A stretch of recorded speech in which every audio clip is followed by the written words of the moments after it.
કેમ છો બધાને? જય માતાજી, બાપા સીતારામ। તો સવારના 11 વાગી ગયા છે અને આપણે રસોઈની તૈયારી કરી દીધી છે। તો હાલો, સવારમાં બધું બહારનું કામ પતી ગયું છે અને રસોઈની તૈયારી થઈ ગઈ છે। તો આજે આપણે શેનું શાક બનાવવાનું છે હું તમને જણાવું। હાલો, તો આજે બનાવવાનું છે ગલકાનું શાક। ગલકા સુધારી લીધા છે અને હવે આપણે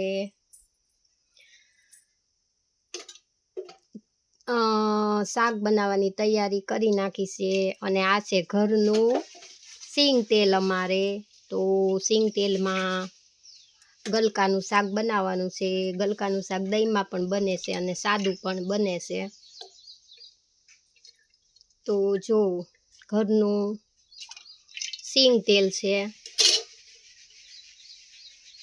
તો આપણે ગલકાનું શાક બનાવવાનું છે। તેલ આવી જાય એટલે હાલો, તો હું શાક વઘારું છું। આ છે અમારું ગામડાનું રસોડું, તમે જોઈ શકો છો। જો ચૂલો ને તાવડી ને ગેસે બનાવું છું। તો હાલો, ગલકાનું શાક આપણે વઘારીએ।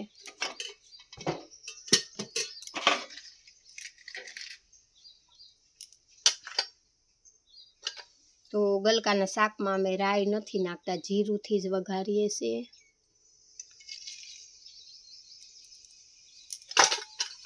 હાલો, જીરું નાખી દીધું છે। જીરું આવી જાય પછી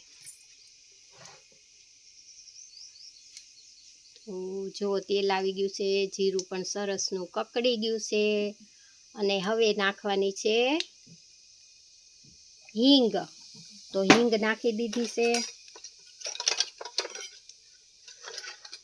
અને હવે નાખવાની છે હળદર। તો હળદર પણ નાખી દીધી છે અને પહેલાં ધોઈ નાખ્યા હતા ગલકા, કેમ કે ગલકામાં પાણી ના નખાય એટલે વઘારી નાખ્યું છે ગલકાનું શાક।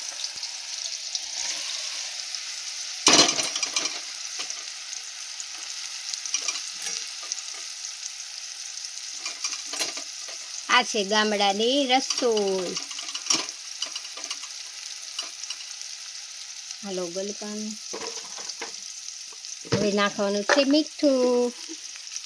અમે તો છે ને આખું મીઠું ખાઈએ છીએ, આખું મીઠું। જો અમારે ગામડામાં આખું મીઠું જ વપરાય। તો મીઠું નાખી દીધું છે।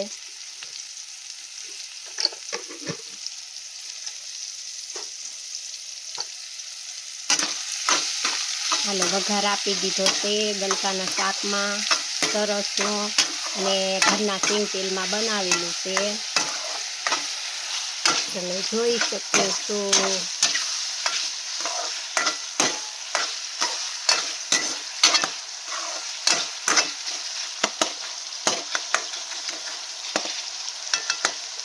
તો ગલકાના શાકમાં વઘાર થઈ ગયો છે। હાલો, તો સડીને સરસનું થઈ ગયું છે ગલકાનું શાક। હવે આમાં નાખવાના છે મરચાં લસણવાળા। તો આપણે ચટણી નાખી દઈએ લસણવાળી।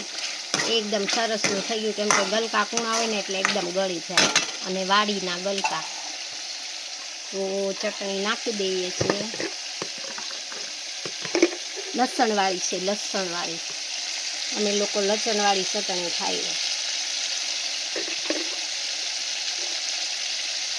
સરસનું શાક બની ગયું છે, એકદમ મસ્ત મસ્ત લસણવાળું।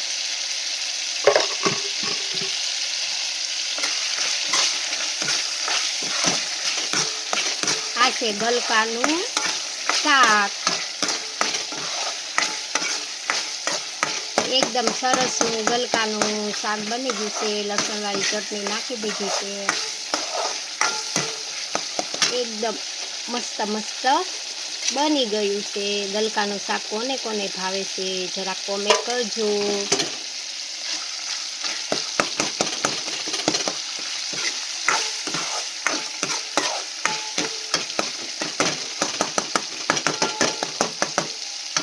તો એકદમ સરસનું થઈ ગયું છે ગલકાનું શાક સડીને।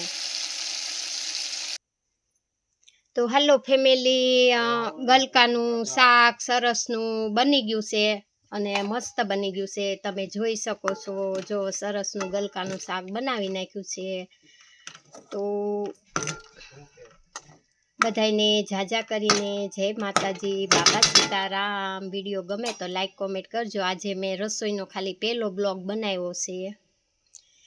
તો આ છે ગલકાનું શાક, બનીને રેડી થઈ ગયું છે. વિડીયો ગમે તો લાઈક કોમેન્ટ કરજો અને આવજો બધા. જય માતાજી, બાપા સીતારામ.